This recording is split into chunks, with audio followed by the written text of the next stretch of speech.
नमस्कार, मेरा नाम शशिकांत अग्निहोत्री है। मैं Nitin arts infrastructure private limited में एज ए प्रोजेक्ट मैनेजर काम करता हूं।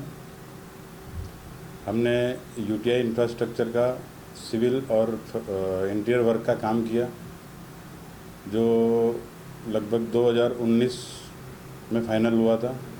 फिर कोविड के कारण वो काफ़ी लेट हुआ और हम लोग रेगुलर काम करते रहे, कोविड में भी काम करते रहे। कोविड में स्पेशल परमिशन लाके भी हमने वहाँ पर काम चालू रखा, पर यूटीआई की तरफ से हमें कोई सपोर्ट नहीं मिला। हमको टाइमली कभी पेमेंट नहीं मिलता था और जो भी हम कभी यानी बिल रखते थे उसके कभी यानी फुल पेमेंट हमें तो साथ में नहीं मिलता था, तो जिससे वर्कर परेशान रहते थे, हम लोग परेशान रहते थे। और आज की तारीख में हमने बहुत सारा एक्स्ट्रा आइटम्स हैं जो उन लोगों ने करवा लिया, जो नॉन टेंडर आइटम्स हैं वो हमने की हुई हैं, जिनका पेमेंट उन लोगों ने ना पास किया है और ना कुछ उसका बराबर रिप्लाई देते हैं कि हम क्या करें। और हम लोग जो भी मेल करते हैं उसके अगेंस्ट में हमारे पर ब्लेमिंग मेल का रिप्लाई किया जाता है, बराबर। हमको पैसे नहीं मिलते हैं, जिसके कारण यानी हमारी कंपनी को पैसे नहीं मिलते हैं, जिसके कारण जो वहाँ पे काम करने वाले लेबर कॉन्ट्रैक्टर्स के लेबर हैं, हम लोग हैं, हमारा सैलरी भी टाइम से नहीं होता है। और सैलरी टाइम से नहीं होता है तो आप खुद समझ सकते हैं कि भाई घर की हर इंसान के इस कोविड के समय में क्या परिस्थिति होगी। और इसीलिए हमने आप लोगों को बुलाया कि हमारी बात जनता तक पहुंच सके और यूटीआई प्रशासन, जो कि एक नामचीन सेंट्रल गवर्नमेंट की संस्था है, बराबर, वो हमारे साथ न्याय कर सके, बराबर। और हमारा जो भी आउटस्टैंडिंग है, जो एक्चुअल बनता है, बराबर, वो हमको रिलीज़ करें, बराबर। और बाकी तो ऑन पेपर हमने सभी कार्यवाही की हुई है, लेटर्स के जवाब दिए हुए हैं, बराबर, पर हमको कोई यानी बराबर जवाब नहीं मिलता है। हम लोग 9 तारीख वहाँ पर कुछ प्रदर्शन करना था, पर महाराष्ट्र के मुख्यमंत्री साहब के आदेशानुसार वो पोस्टपोन करके अभी सोमवार को रखा है। और उसके लिए भी अगर यूटीआई प्रशासन हमको समर्थन दे और हमारा साथ दे तो ज़्यादा बेहतर होगा। किस तरीके का आपने आंदोलन रखा है 12 तारीख को, आप बताएंगे? हमने आंदोलन इस तरह से रखा है कि भाई हमारी मांगे जो तो नहीं बोल सकते हैं, हमारा जो हक है, हमने वहाँ पे जो काम किया है, बराबर है, उसका हमने जो बिलिंग उनको सबमिट किया है वो फाइनल नहीं कर रहे हैं, बराबर है। और बार बार वायदे पे वायदे पहले किए जाते थे और उसके बाद में भी इसके पहले जब भी हम लोगों ने उनसे बात किया, कोई ना कोई बात करके वो टाल देते थे। एक्सपायर वर्क ऑर्डर में काम करवाते हैं, कहते हैं कि भाई अगर काम नहीं करोगे तो हम आगे का बिल रिलीज नहीं करेंगे, बराबर है। हमें ये बोलते हैं, सुशीबा एलेक्स ने बोला कि उनसे जब मैंने पूछा कि मेरा लास्ट टाइम उनसे मिला था तब बेलापुर पुलिस स्टेशन के अधिकारी भी साथ में थे, तो उनसे पूछा कि भाई मेरा जो पेमेंट है, जो सर्टिफाइड पेमेंट है, जो मैंने दिया हुआ बिल, वो तो बात की बात आती, जो सर्टिफाइड पेमेंट है वो क्यों आप नहीं दे रहे हैं, वो क्यों होल्ड रखा है। तो उन्होंने बोला कि भाई बैंक गारंटी के अगेंस्ट में होल्ड रखा है, राइट। तो बैंक गारंटी तब होती है कि जब मेरा वर्क ऑर्डर चालू हो, बराबर है, तब उसके रूल्स रेगुलेशंस फॉलो होते हैं, बराबर। वर्क ऑर्डर ऑलरेडी एक्सपायर हो चुका है, बराबर, तो हम बैंक गारंटी कैसे दे सकते हैं।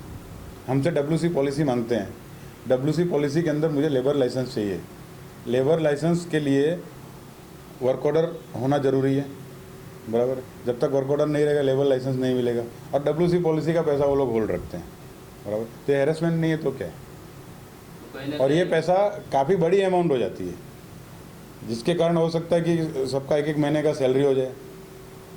कंपनी का पैसा नहीं मिलता है, इसलिए कंपनी की तरफ से मेरा खुद का भी सैलरी नहीं मिलता है टाइम से। मेरा खुद का 3-4 महीने का सैलरी बाकी है कंपनी के अंदर, दूसरे स्टाफ का भी बाकी है, तभी वही है।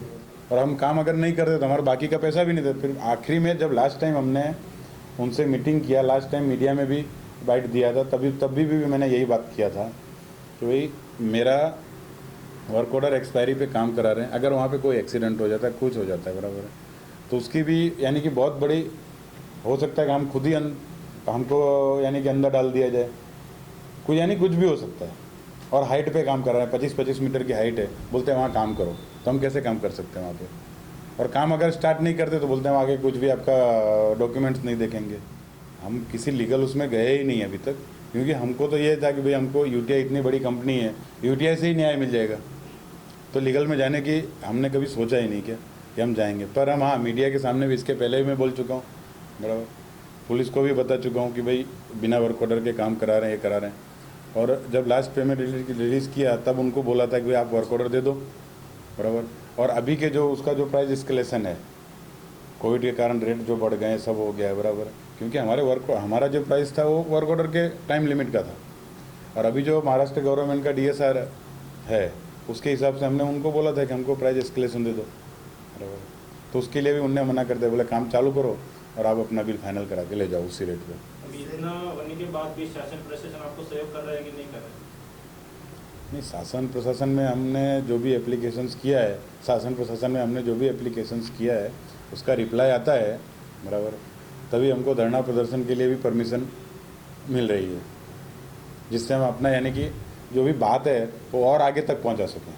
यूटीआई का कौन सा स्टाफ इन्वॉल्व है जो आपका बिल फाइनलाइज कर नहीं रहा है, जिसके कारण आपके लेबरों को पैसा जो देना चाहिए आपको टाइम पे आप नहीं दे पा रहे? वो ऑफिसर कौन है जिनके कारण आपको इतनी तकलीफ हो रही है? यूटीआई में कैसा है कि जो सिविल और इंटीरियर डिपार्टमेंट के जो भी हेड हैं वो देखते हैं, वो मिस्टर संघैया हैं, बराबर, मिस्टर संघैया हैं। और मिस्टर संघैया से जब हमारी बात होती है तो वो बोलते हैं कि भाई हमारा जो सुपीरियर स्टाफ है, सुपीरियर यानी कि ऑफिसर्स हैं, वो ये सब फाइनल करेंगे, हमारी कमेटी फाइनल करेगी, मैनेजिंग कमेटी फाइनल करेगी। तो जब मैनेजिंग कमेटी से बात करते हैं तो वो बोलते हैं कि वो संघैया फाइनल करेंगे, बराबर। मैनेजिंग कमेटी में इनके जो एमडी हैं मिस्टर विक्के जैन, सुशीबा एलेक्स, नैना कोटियान और एक दो जन हैं जो कि एक दूसरे पे यानी कि